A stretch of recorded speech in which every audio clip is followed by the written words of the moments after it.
What's up, everyone? Paul here from the Hoops Crew to talk you through round 1, 2024's Nuff of the Week. And in this case, there's actually 4 of them.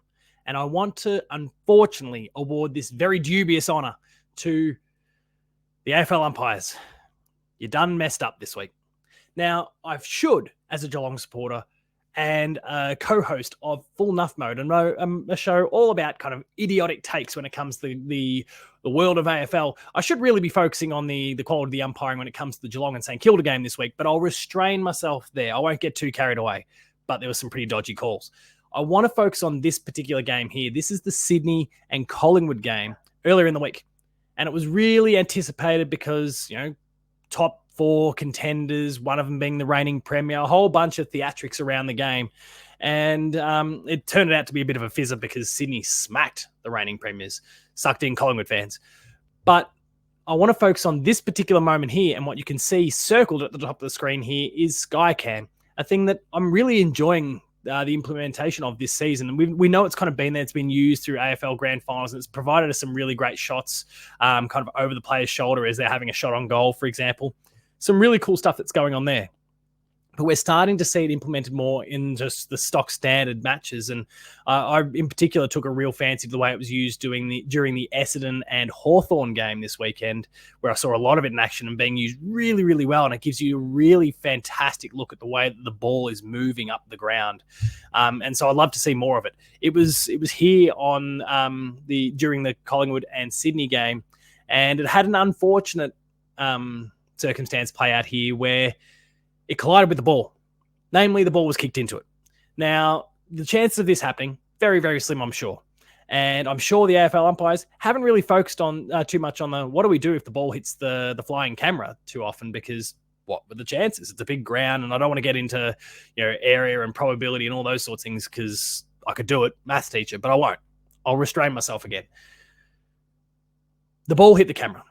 Them's the breaks. Every single person watching the TV could see it. Every single person at the ground could see it, except apparently the 4 officials who could make a call on this moment. They either couldn't see it or they didn't know the rule. And either way, it's not overly good. So what happened? The ball hits the camera, the ball drops to the ground. Collingwood player, I can't remember who it was, attempts to take a mark. It pitches just before it gets there. Very simply put, ball hits camera, ball up. Now, I don't know where in the rule book how they determine where the ball up needs to be. Is it directly below where the camera was? Is it where the ball pitches as a result? I'm sure it's only going to be a matter of a few meters, so it probably doesn't matter too much. But that'd be a kind of fascinating little bit of insight. If anyone knows it, please make sure to share those details here in the comments. But ball hits ground, play on, and not a single umpire makes the call. And I'm sure one of them had to have seen it. And that one probably didn't know the rules. The others apparently have their eyes painted on, which is not great either. And even if you don't see it happen, because of course you're probably looking at the play and you're looking to see the players jostling and see if there's holding the man or any of those sorts of things. And I get that can happen too. My wondering then is, how do you not notice, you notice the trajectory of the ball and it suddenly just pitches very vertically. You think, that's odd. Oh, there's a camera there. Probably hit the camera.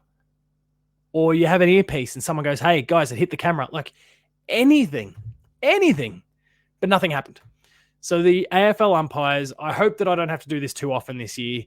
I could have honed in on, Guy Myers throwing a boot or anything like that, but we're going to protect the Geelong players. We're not at the point in the season yet where we're going to start sinking the boots into Geelong players if they do the wrong thing or do the dumb thing, unless they really, really deserve it. But the AFL umpires, you are the round 1 winners of Nuff of the Week at the Hoops Crew. So congratulations on that wonderful achievement. People in the comments, those of you watching right now, let us know if there's something that you believe was even more egregious, even dumber this particular week, whether it was a moment on field, whether it was something off the field. I'd love to hear what you've got to say. Share it all in the comments. In the meantime, though, go check out all of the incredible Hoops Crew content. There is Full Nuff Mode itself, the full show where a bunch of 2 Geelong Nuffies talk about the week that was in the AFL. Myself and Ben discuss the round in detail, getting to focus a little bit more on the Geelong game too. Go and check out my show, Behind the Play, a one-on-one interview series. We've got amazing guests from the Geelong Football Club and around the competition, on field, off field, incredible people to get to chat to. Go check all of that out as well. We've got the Chaps Chatting Cats. We've got Rach Danderfield doing her weekly tips. Go check out all of the amazing content and lots of breakouts, lots of clips, lots of cool stuff to go check out. Lots of amazing stuff on the Hoops Crew, so go check out that as well. The Patreon, we've got a Patreon there. It is growing. Get behind it. This platform is growing in incredible ways this year, and we hope that you're a part of it. But until next time, thanks a lot for watching. Remain Geelong strong. I'll see you later.